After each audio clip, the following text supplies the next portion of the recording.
Good day, ladies and gentlemen, and welcome to the Levi Strauss & Company second quarter fiscal 2024 earnings conference call for the period ending May 26, 2024. All parties will be in a listen-only mode until the question-and-answer session, at which time instructions will follow. This conference call is being recorded and may not be reproduced in whole or in part without written permission from the company. This conference call is being broadcast over the Internet, and a replay of the webcast will be accessible for 1 quarter on the company's website, levistrauss.com. I would now like to turn the call over to Ida Orphan, Vice President of Investor Relations at Levi Strauss & Company. Thanks, Latif. Thank you for joining us on the call today to discuss the results for our second quarter fiscal 2024. Joining me on today's call are Michelle Gass, our President and CEO, and Harmit Singh, our Chief Financial and Growth Officer. We have posted complete Q2 financial results in our earnings release on the IR section of our website, investors.levistrauss.com. The link to the webcast of today's conference call can also be found on our site. We'd like to remind you that we will be making forward-looking statements on this call, which involve risks and uncertainties. Actual results could differ materially from those contemplated by our forward-looking statements. Please review our filings with the SEC, in particular the Risk Factors section of our Form 10-K for the year ended November 26, 2023, for the factors that could cause our results to differ. Also note that the forward-looking statements on this call are based on information available to us as of today, and we assume no obligation to update any of these statements. During this call, we will discuss certain non-GAAP financial measures. These non-GAAP financial measures are not intended to be a substitute for our GAAP results. Reconciliations of our non-GAAP measures to their most comparable GAAP measure are included in today's press release. Reconciliation of non-GAAP forward-looking information to the corresponding GAAP measures, however, cannot be provided without unreasonable efforts due to the challenge in quantifying various items, including but not limited to the effects of foreign currency fluctuations, taxes, and any future restructuring-related severance and other charges. Finally, this call is being webcast on our IR website, and a replay of this call will be available on the website shortly. Please note that Michelle and Harmit will be referencing constant currency numbers unless otherwise noted. And now I would like to turn the call over to Michelle. Thank you, and welcome everyone to today's call. We delivered another strong quarter with revenue up 9% in constant currency and 2% adjusted for the ERP shift and the exit of the Denizen business, reflecting sequential improvement across the business. The ongoing acceleration in the business gives us confidence in the second half of the year and beyond. Here are a few highlights. We continue to see strong growth in our direct-to-consumer channel, up 11%, reflecting 9 consecutive quarters of robust comp growth. The Levi's brand continues to gain momentum, up 2% on an adjusted basis. Our global Levi's women's business is accelerating and delivered 22% growth in DTC in Q2. Levi's now ranks number 1 in women's denim bottoms in the U.S.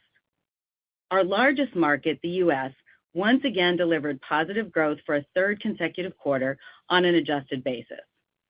Global wholesale sequentially improved, down 4% on an adjusted basis due to an improvement in sellout trends.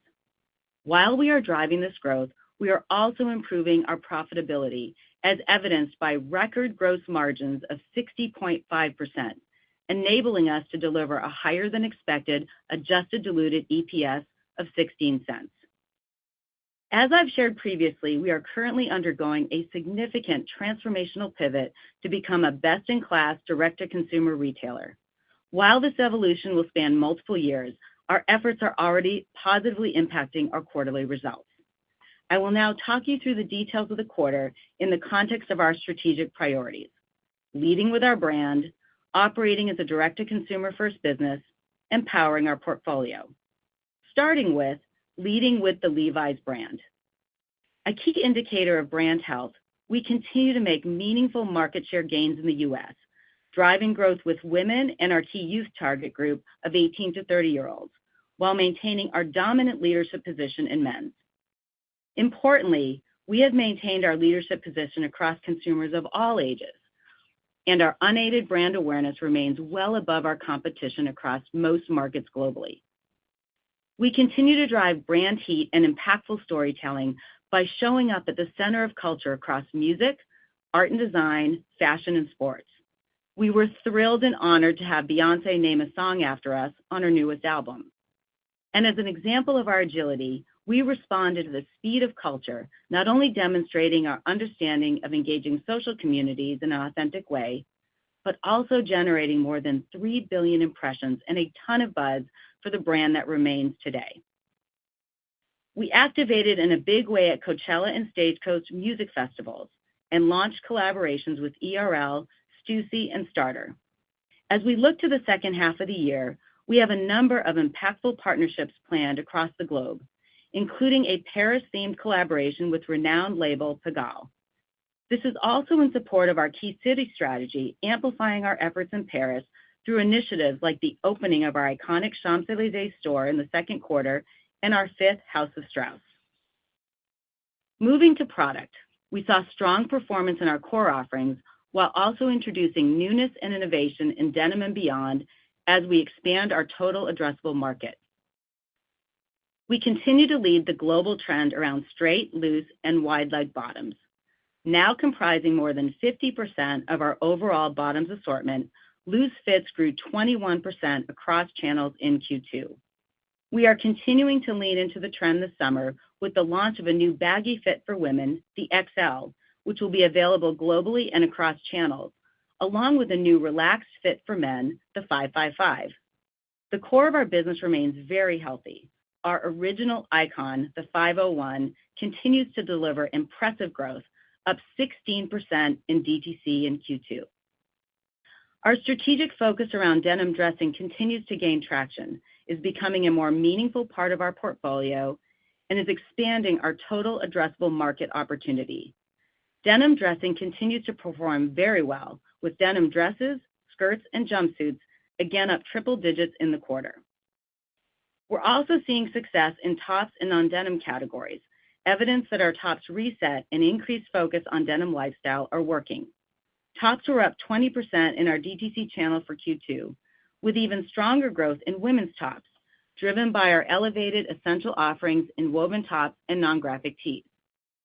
The growing popularity of Western wear is at an all-time high, and our fans continue to choose from our collection of timeless yet fresh Western-inspired pieces.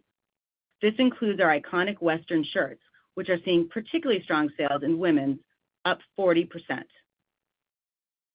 Relative to non-denim bottoms, our recently introduced tech pant in the 511 fit for men is delivering strong results. We see this as a new and expanding innovation platform driving incremental wear occasions for our consumers.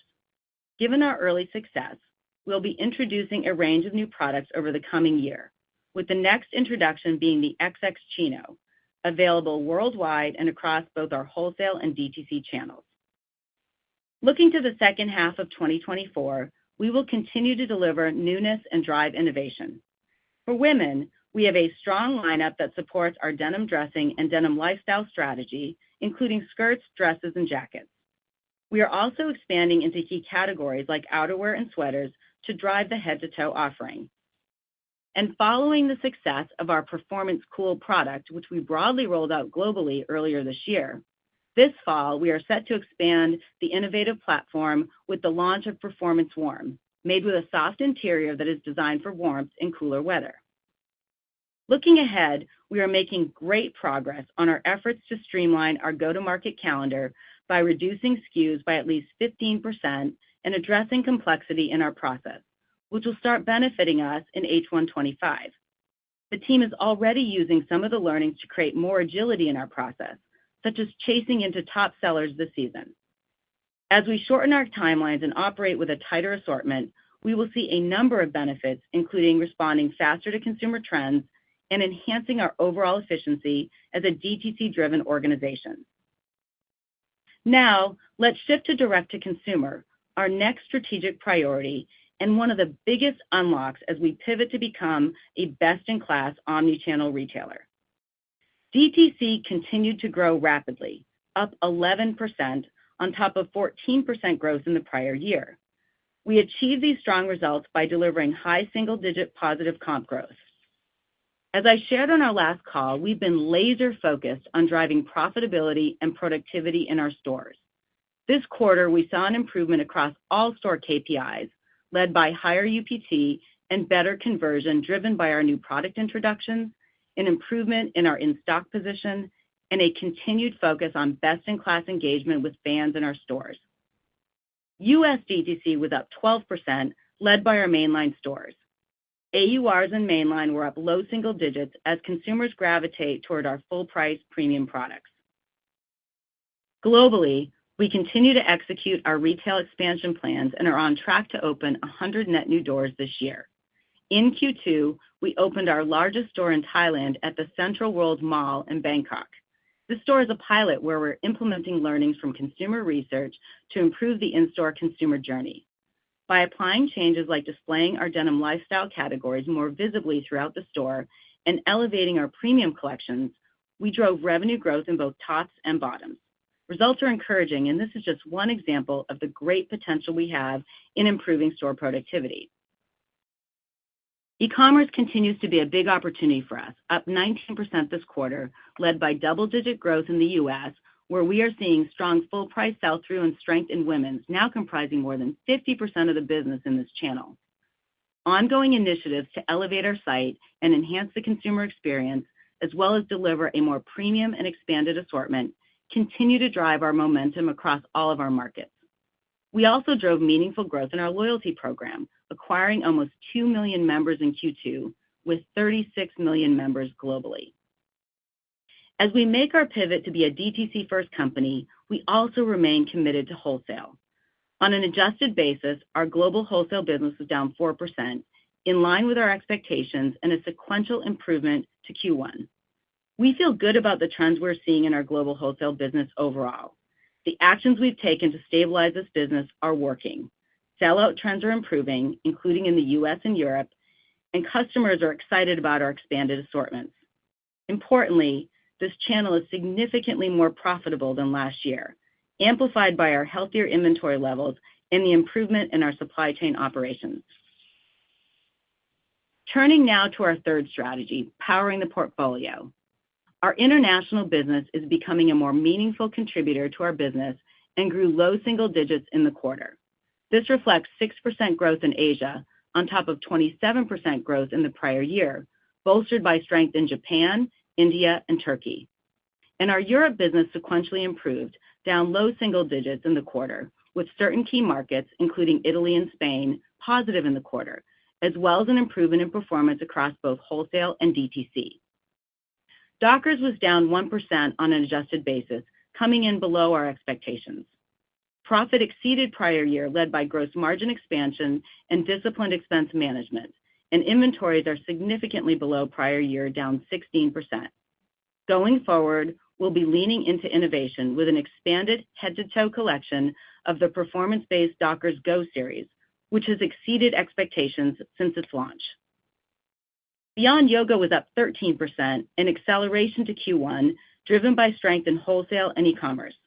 In the quarter, we continued to see success in our much-loved core Space Dye business, as well as wins in new lifestyle categories like wider leg pants and dresses. Our new CEO of Beyond Yoga, Nancy Green, has moved quickly to bring in seasoned industry leaders in product development, sourcing, retail, e-commerce, and marketing to build the capabilities to rapidly scale this business and achieve the long-term potential of the brand. To conclude, we are pleased with our performance through the first half of 2024, which underscores that we have the right strategies in place to drive long-term, sustainable, and profitable growth. The Levi's brand has never been stronger. We continue to gain market share, and our amplified focus with women and younger consumers is working. We have momentum across the world, including the U.S., where we have delivered 3 consecutive quarters of positive performance. We are seeing a strong response to our innovation and product launches centered around owning denim lifestyle and have a robust pipeline for the remainder of the year. Our transformational pivot to operating as a DTC-first company is reaching a tipping point with accelerating sales momentum and an improvement in margins. and we have an incredible, talented, and passionate team around the world that is driving this transformation and delivering outstanding service with our consumers every day. All of this gives me great confidence for the rest of the year and beyond. And with that, I'll now turn it over to Harmit to cover the financials. Thanks, Michelle. We are pleased to have delivered earnings that significantly exceeded expectations, despite stronger than expected headwinds from FX and a higher tax rate versus the prior year. Gross profit dollars grew twice as fast as SG&A dollars, reflecting both revenue and gross margin growth, but also our relative expense discipline driving higher operating margins. Going forward, this is a key metric we are focused on to enable us to achieve our longer-term goal of 15% high-quality margins. Our DTC business continues to not only be our fastest-growing business, but is also seeing real improvements in profitability, with operating margins increasing more than 300 basis points during the quarter. This includes a significant improvement in e-commerce profitability, with EBIT margins now double digits on a fully allocated basis. The improvement in profitability in our DTC business surpassed our own expectations, and we believe we will continue to grow profitability in this channel as we pivot to a DTC-first company. And as our wholesale business becomes a smaller piece of our overall business, as Michelle mentioned, it is more profitable as inventory levels have normalized and gross margins across the business have increased, which we are focused on sustaining. The benefits from Project Fuel are progressing as planned, and we believe our strategies related to this initiative are working. We remain on track to deliver $100 million in savings this year through a workforce reduction that has largely been implemented, savings from indirect procurement that are in progress, and higher productivity from our DTC business, which is evident from our recent results. We also believe there will be additional savings in 2025, which we intend to quantify when we guide next year. In the quarter, we continue to make improvements in reducing our inventory position, and along with working capital management, we have generated positive free cash flow of $223 million in the second quarter and $437 million year to date. Shareholder returns in the quarter were up 36% as we bought back shares and paid dividends. Reflecting our confidence in our cash flow position, we are increasing the quarterly dividend by 8% to 13 cents in quarter three, making this the first increase in dividends since July of 2022. And with that, I will turn to our results. Q2 net revenues were $1.4 billion, reflecting continued momentum in our global direct-to-consumer channel, which grew 11% and up 26% on a two-year stack. Along with our franchise partners, we have opened 30 net new doors in H1, excluding the Columbia takeback. Together, our DTC and franchise business comprise 54% of total net revenues. We remain on track to open a net of 70 stores in H2, ending the year with a system-wide store count of more than 2,600. Gross margin of 60.5% was a record high and improved 180 basis points year over year. Expansion was primarily driven by lower product costs, the structural shift to DTC, and the faster growth from our women's business, all coming in higher than our expectations. These factors offset over 100 basis points of FX headwinds. Adjusted SG&A expenses in the quarter increased 4.3% to $785 million, and as a percentage of sales, adjusted SG&A was 54.4%, 190 basis points lower than last year. The SG&A leverage was slightly better than our expectations as we began to see the benefits of our cost control actions and our global productivity initiative, Project Fuel. The increase in SG&A dollars was primarily related to additional incentives accrual in Q2 2024 versus last year. Gross profit dollars increased by 11% and grew at twice the pace of SG&A dollars, leading to EBIT leverage, with adjusted EBIT margin increasing 360 basis points to 6%. Adjusted EBIT dollars also significantly increased versus last year. On an H1 basis, gross profit dollars also grew at a faster pace than SG&A dollars, driving an increase in adjusted EBIT margin of 40 basis points. Adjusted diluted EPS was 16 cents, up 12 cents from prior year, significantly exceeding our expectations. Reported inventory dollars were down 19%, excluding the impact of the modification of terms with the majority of our suppliers. This reduction was better than our plan, and overall, inventory is expected to end the year below prior year levels as we work to further optimize inventories. As part of Project Fuel, we are focused on getting inventory turns back to 3 over time as we drive assortment productivity. This will release significant working capital. Let me take a moment to talk to you about the significant changes we're making to our global distribution and logistics strategy. We have made the decision to move from a primarily owned and operated distribution and logistic network in the US and Europe to one that will be more balanced between our own and leading third-party logistic providers. As we continue our pivot to a DTC-first company, our distribution network needs investment, including upgrading existing capacity with omni-channel capabilities. Our new strategy allows us to secure these investments in a capital-efficient manner by leveraging third-party capital while freeing up our own resources to invest in growing the direct-to-consumer channel. This will also enable us to reduce our fulfillment costs per unit compared to running the facilities ourselves, while immediately delivering a cash infusion of over $90 million this year, primarily as a reimbursement of the capital spent to build our new distribution center in Germany. In the near term, the changes require the parallel operation of new and old facilities for the rest of 2024, resulting in a transitory increase in distribution costs with a negative 2-cent impact to EPS in 2024.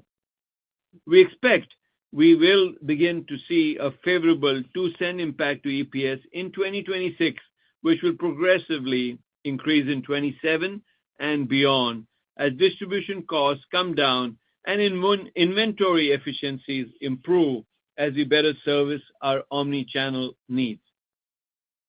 Now let's review the key highlights by segment.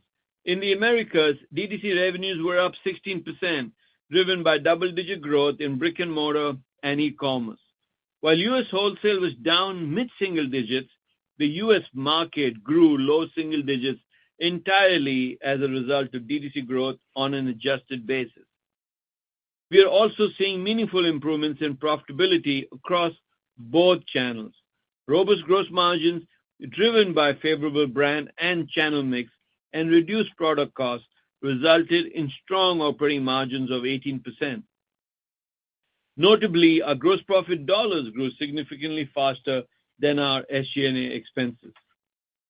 In Europe, DTC revenues increased 7%, a sequential improvement to Q1, reflecting growth in mainline, outlet, and e-commerce. Wholesale, while down 11%, has improved versus last quarter. Given the continued strength in DTC and the sequential improvement in wholesale, we continue to expect Europe to return to growth in H2, with a pre-book in Europe up mid-single digits for the second half. In the quarter, gross margins were up 420 basis points, offset by SG&A investments, resulting in a 15% operating margin, which was flat to last year. Asia net revenues increased 6% compared to the prior year and are up 34% on a two-year stack. DTC revenues increased 6%, driven by strength in e-commerce and company-operated stores, and wholesale net revenues were up 5%. China, while lapping 95% growth in the prior year from the COVID reopening, was down by 10%. We have recently enhanced our locally relevant product assortments and believe this should help improve the business. Excluding China, Asia was up 9%, driven by growth across most markets. Overall, for the quarter, Asia delivered an operating margin of 13%, which is 70 basis points higher than prior year, largely driven by gross margin expansion. Now let's turn to our fiscal 24 outlook, and I will also share color on the next two quarters.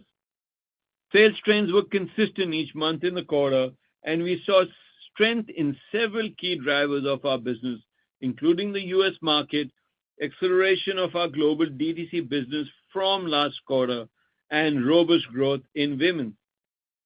However, despite the supportive trends, headwinds from foreign exchange have recently increased, especially with the euro and Mexican peso, creating a wider divergence between reported and constant currency performance, with a more meaningful impact in quarter three. As a result of the FX impact on our business for the full year, we now expect full-year reported revenues to be at the midpoint of our range of 1% to 3% year-over-year growth, with revenue in constant currency trending closer to the upper end of our range. As respects gross margin, we now expect the full year to be up 180 basis points to prior year, 30 basis points higher than our previously guided range, despite incremental FX headwinds of approximately 20 basis points for the year. This will be offset by an increase in SG&A due to the transition in our logistics and distribution network I spoke to earlier, and a slight increase in advertising as we continue to fuel the momentum of our business. Additionally, we reiterate our expectation for approximately $15 million a quarter in interest and a mid to high teens tax rate. As respect earnings, we are making long-term investments in the business with our distribution and logistics transition, as well as our brands with an increase in marketing. We expect these investments will impact full-year EPS by 3 cents. We also expect the impact of FX to be an incremental 2 cents headwind for the year. Given these factors, despite the beat in Q2, we are maintaining our adjusted diluted EPS estimate of $1.17 to $1.27 for the year at this time. Let me give you a bit more color on the back half of the year. In Q3, we expect continued sequential improvement in revenues, with reported revenues up low single digits and low to mid-single digits on a constant currency basis. This is inclusive of a currency headwind of over 100 basis points. Revenue growth in quarter four will inflect upward to mid to high single digits on both a reported and constant currency basis, including a 60 basis point headwind from FX. The improvement in Q4 versus Q3 is driven by the fact that the majority of store openings are skewed to the fourth quarter, and there is the benefit of the 53rd week.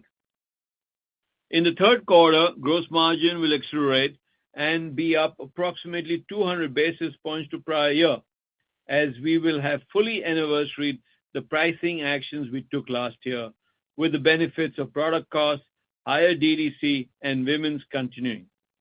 We also expect a mid-single-digit increase to SG&A due to the continued expansion of DTC, higher A&P, and incentive funding compared to prior year, as well as the incremental costs related to our distribution transition, partially offset by savings from Project Fuel. We are confident that the acceleration in sales and profitability from Q1 to Q2 versus prior year will continue into the second half of the year. Our confidence is rooted in several factors.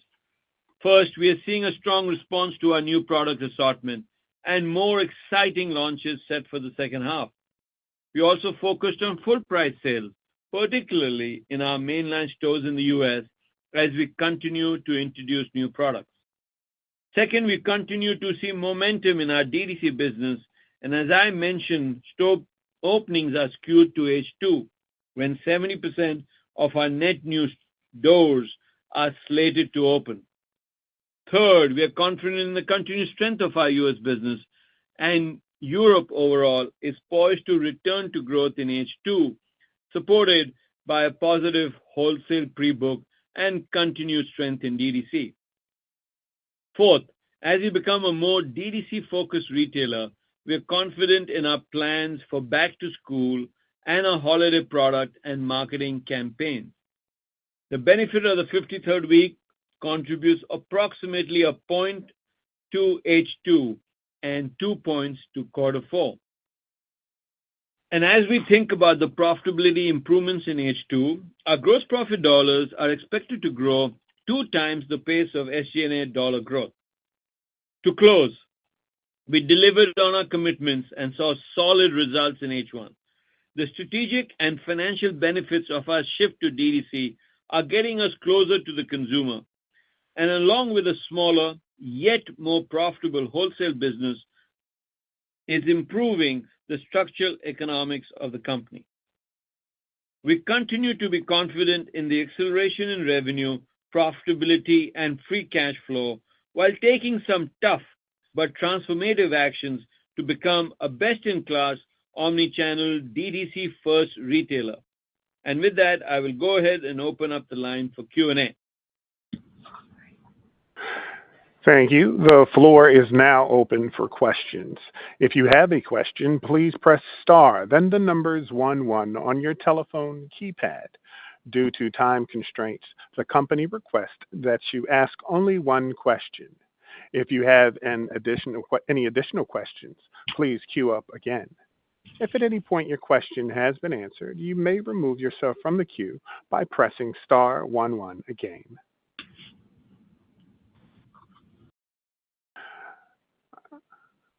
Our first question comes from the line of Laurent Vasilescu of BNP Paribas.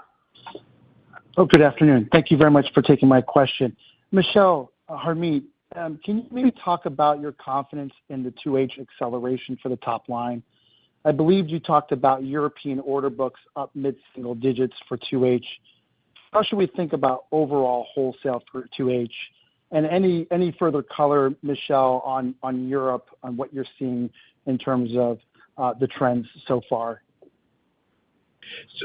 Laurent, let me take the confidence second half in the acceleration, and then I'll pass on the wholesale, including US, to Michelle. But, as you probably heard, we are confident about the acceleration, both top line and bottom line, in the second half. So to think about it simply, the trends that we've seen, the sequential improvement we have seen in the first half, continue into the second half and get better. The get better are driven by the following. One, Michelle talked about the wonderful product lineup and that we have and the exciting launches in the second half. We have launched a lot of these products in the US. We're going to scale it and started with DTC, scaling it into wholesale and scaling it globally. And that's why we're really confident about the back to school and the holiday product launches we have. DTC is really strong. Productivity and profitability in DTC is really improving.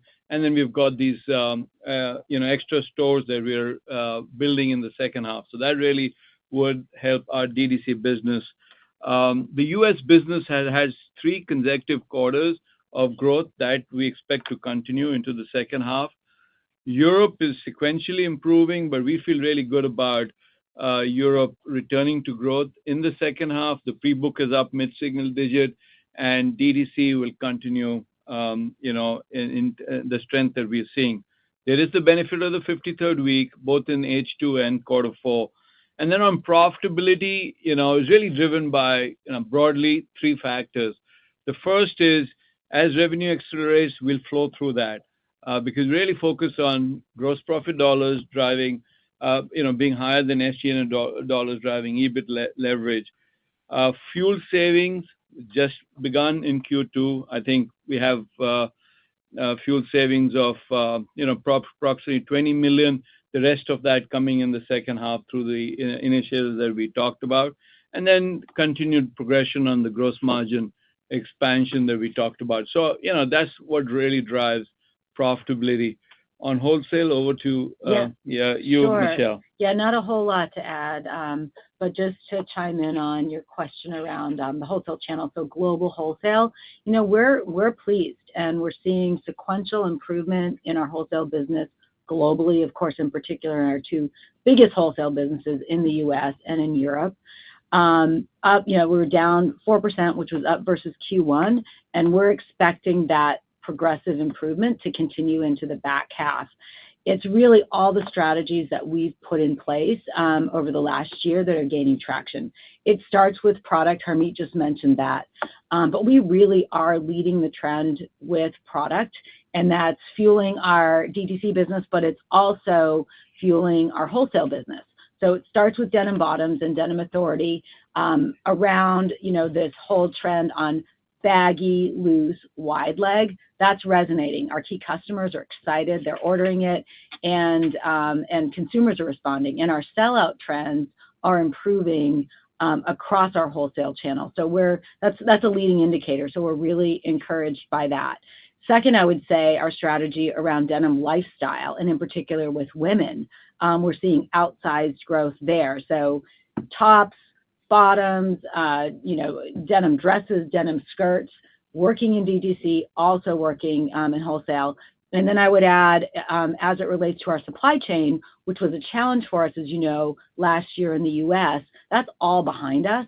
So when you take all those factors, we are in a completely different and better place than we were a year ago as it relates to global wholesale, both Europe and U.S. And then, as it relates to your question on Europe, just to take that question home, we saw a big improvement from Q1 into Q2. So we were down to DTC up 7%, and we are fully expecting to see Europe grow in the back half of the year, with DTC continuing to accelerate, already positive, continue positive, and seeing significant gains in wholesale as well, with the indicator being that the pre-books are up. So all in all, on both fronts, both wholesale and Europe, we're optimistic in the back half, and that's all baked into the acceleration we have planned in H2.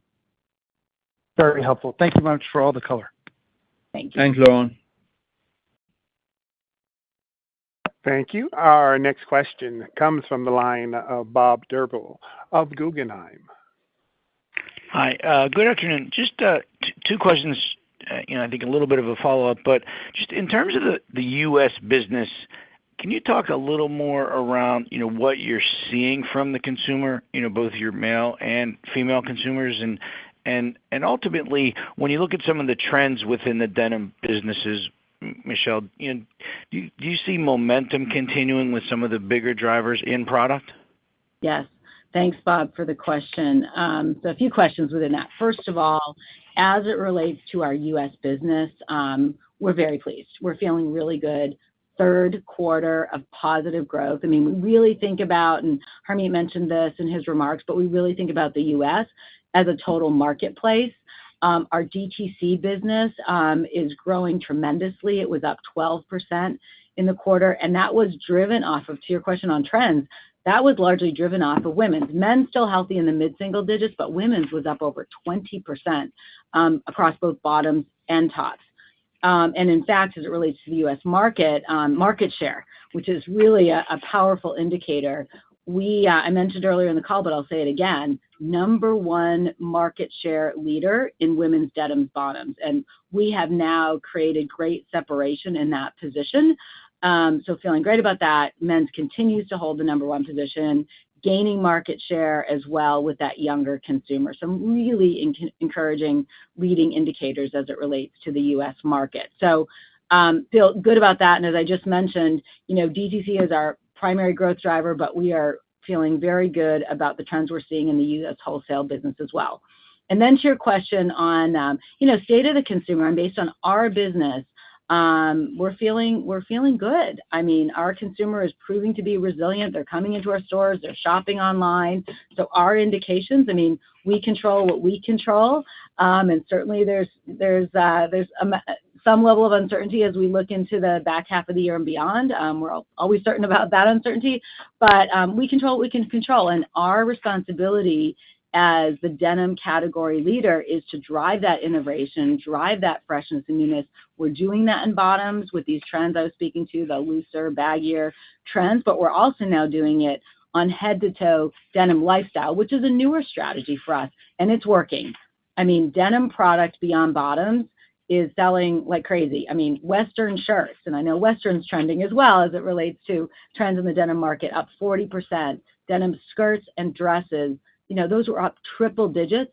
And I would say on all of this, Bob, we're just getting started. So we will continue to fuel excitement in the category for kind of months and years to come. Thank you.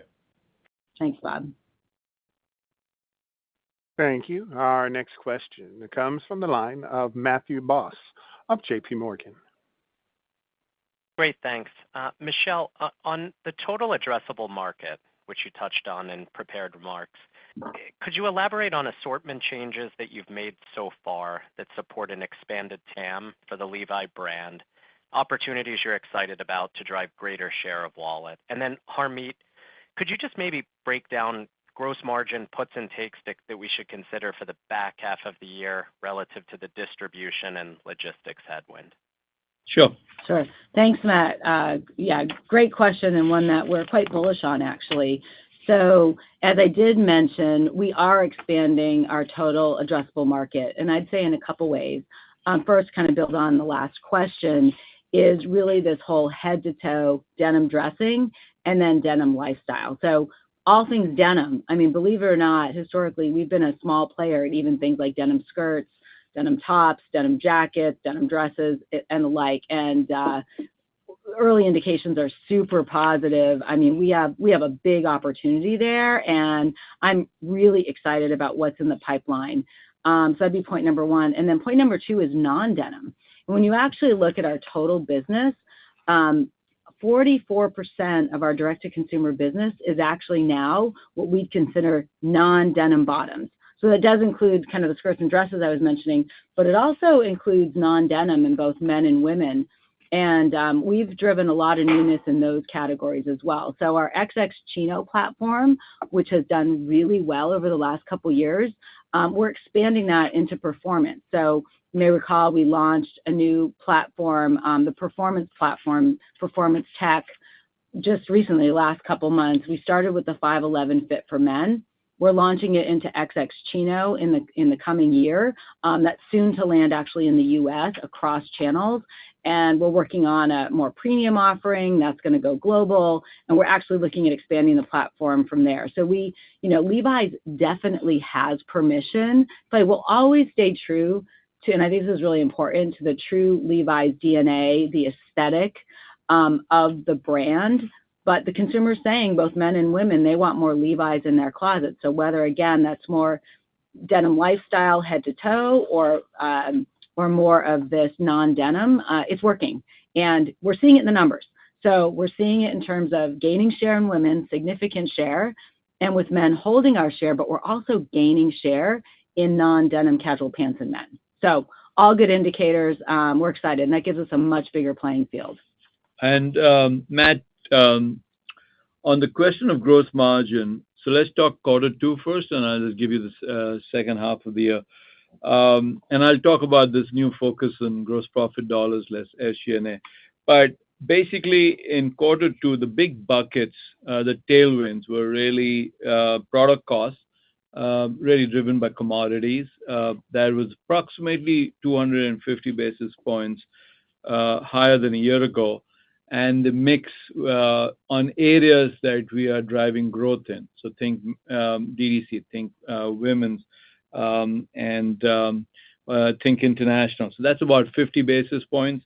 It was offset by over 100 basis points, as I said in the remarks, on FX, and then about 20 basis points on air freight, given some of the Red Sea issues that we're seeing, and the fact that we are actually chasing into product. And believe it or not, some of the product offers are selling so quickly that we're chasing into it. So we are air freighting a little bit more. So that's really the quarter two. As you think about the second half of the year, and quarter three is a little different than quarter four, and I'll explain to you in a minute why. But overall, I think tailwinds will be product costs more in quarter three because we started lapping this late in Q3. So a little bit in Q3 last year, and you saw the benefit in Q4. The mix benefit continues. And then FX headwind is not as high as 100 in Q2, but probably 50-odd basis points in Q3, substantially less in Q4. Air freight as a headwind, probably the same, especially as chasing into stuff. So generally feeling very good about gross margins, and that's why we raised the guidance, for the year, which, if we deliver, we're confident of, will be another record on an annual basis from that perspective. But overall, as we get to the operating margin goal of 15%, just this metric of gross profit dollars less SG&A, and ensuring that drives the leverage is important. You go back to 2021 when our operating margins were over 12%, gross profit was growing at a much faster clip than SG&A. And that's the discipline that we as a leadership team want to instill in ourselves. Great color. Best of luck. Thank you. Thank you. Thank you. Our next question comes from the line of Ike Boruchow of Wells Fargo. Hey, good afternoon, everyone. I guess what I wanted to ask is, I'm trying to understand the momentum in the business and certain parts of the categories you guys sell seems pretty apparent.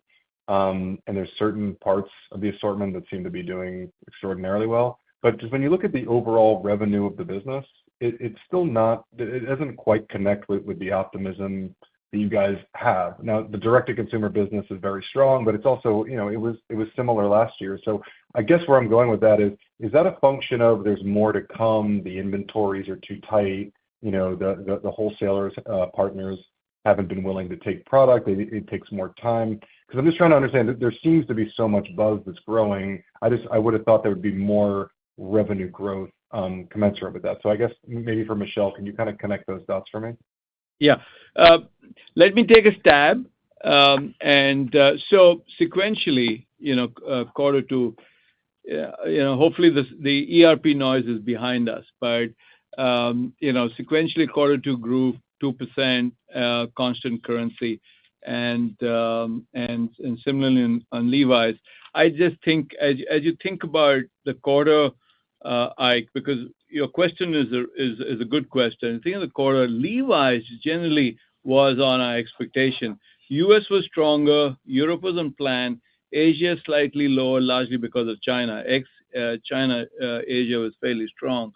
The thing that, I think the headwinds, I talked about a little on this script, but the headwinds were really FX, okay, and Dockers underperformed. So, as you think about, because, I think your question is more centered around Levi's, but that's really what happened in the quarter. Now, what gives us real confidence in the second half, because revenue does accelerate, especially in constant currency, is the new product offers that just, in a global business, you get the best bang for the buck when it's across channels and it's across geographies.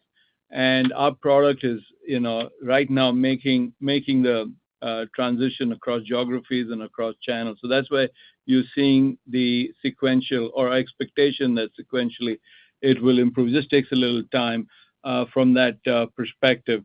The DTC business continues to grow. Michelle talked about wholesale. Wholesale was down, granted, in Q4, but is less down than Q1 globally. And our expectation is that improves as the year progresses. And it's largely driven by two things. Inventory levels generally are in the trade are getting to a good spot. So that should open to buy. And as they see new product, customers are gearing to put that on the floor. So that's why I think it's a natural progression, and sometimes it just takes a little time, and that's what we're beginning to see. Yeah, the only thing I would add, Ike, to that is when you kind of take a step back, I mean, as we look to the back half of the year, we are planning for and we've guided for acceleration. So we're expecting the back half of the year to be in the mid-single digits in terms of growth, which bakes in the continued double-digit performance in DTC, as well as some modest improvement in wholesale. But, our DTC business now is becoming such a big part of our business. As long as we get, call it stability in the wholesale channel and the kind of growth or stability we're seeing now, the model works. And so that's why we're extremely confident in the back half of the year. And I think Harmit did a great job explaining, this current quarter. The FX piece clearly was the biggest impact, given that 60% of our business is global. But the Levi's brand and the Levi's business is extremely healthy, as evidenced by the market share gains that we're making in many places around the world, including here in the U.S. That's very helpful. Thank you. Thanks, Ike. Thank you. Our next question comes from the line of Dana Telsey of Telsey Advisory Group. Hi, good afternoon, everyone. As you think about top line and then managing it with the better than expected gross margins and your guide for the SG&A, unpacking the increased marketing spend that's happening in the second half of the year, how much higher is this marketing spend than your original plan? And given the positive reception to the trends and that you're the market share leader, how should we think about marketing expense going forward? What do you need in top line sales to leverage some of these expenses, in other words? Thank you. Yeah, thanks, Dana. I wish we could have flowed the EPS beat, 5 cents, which I think a lot of people were expecting. But as we think about this business, you have to think about this business longer term. So if you think of the 5 cents, 2 cents of the 5 cents is really being spent as we make the pivot to more of a hybrid distribution and logistic network. And we did get the cash infusion of over $75 million in the quarter, by about $90 in the year.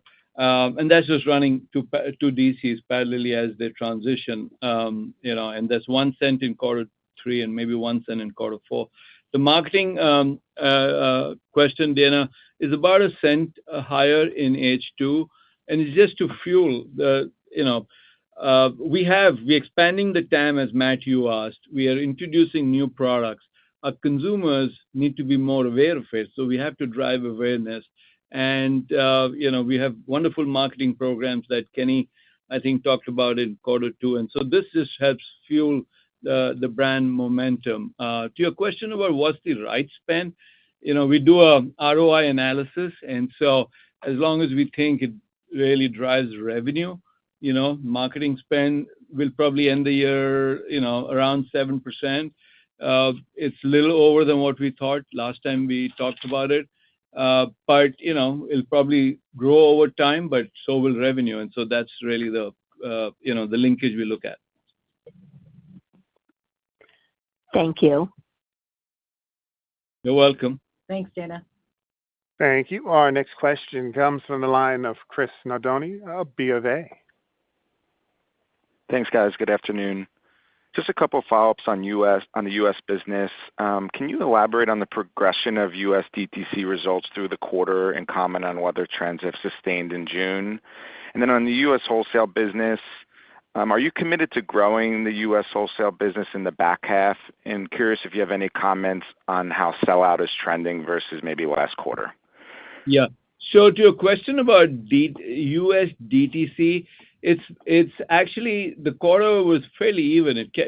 We saw the U.S. DTC business start really strongly at the beginning of the year. That's continuing into the quarter.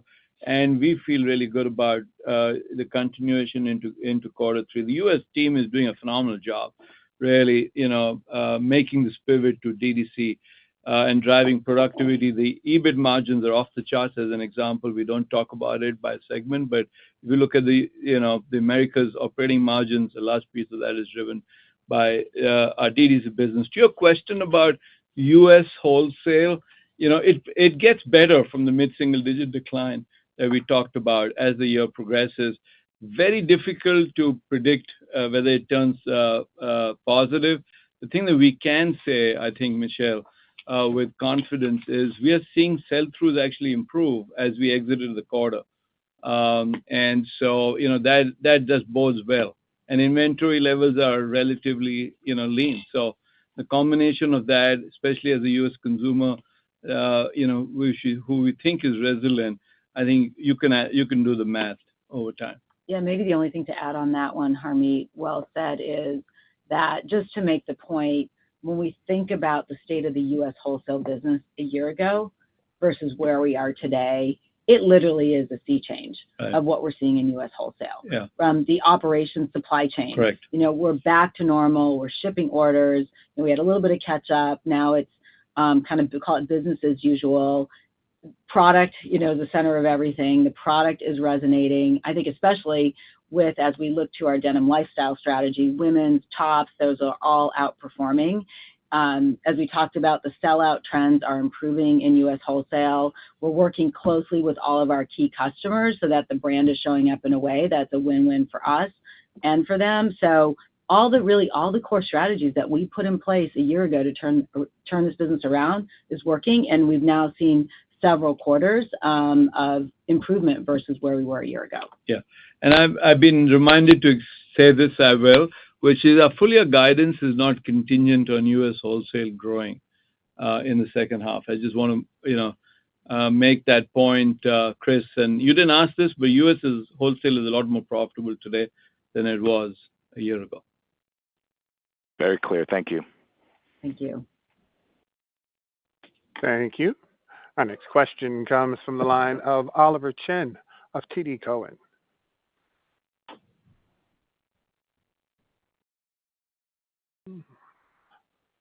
Oliver, please make sure your line is unmuted, and if you're in a speakerphone, lift your handset.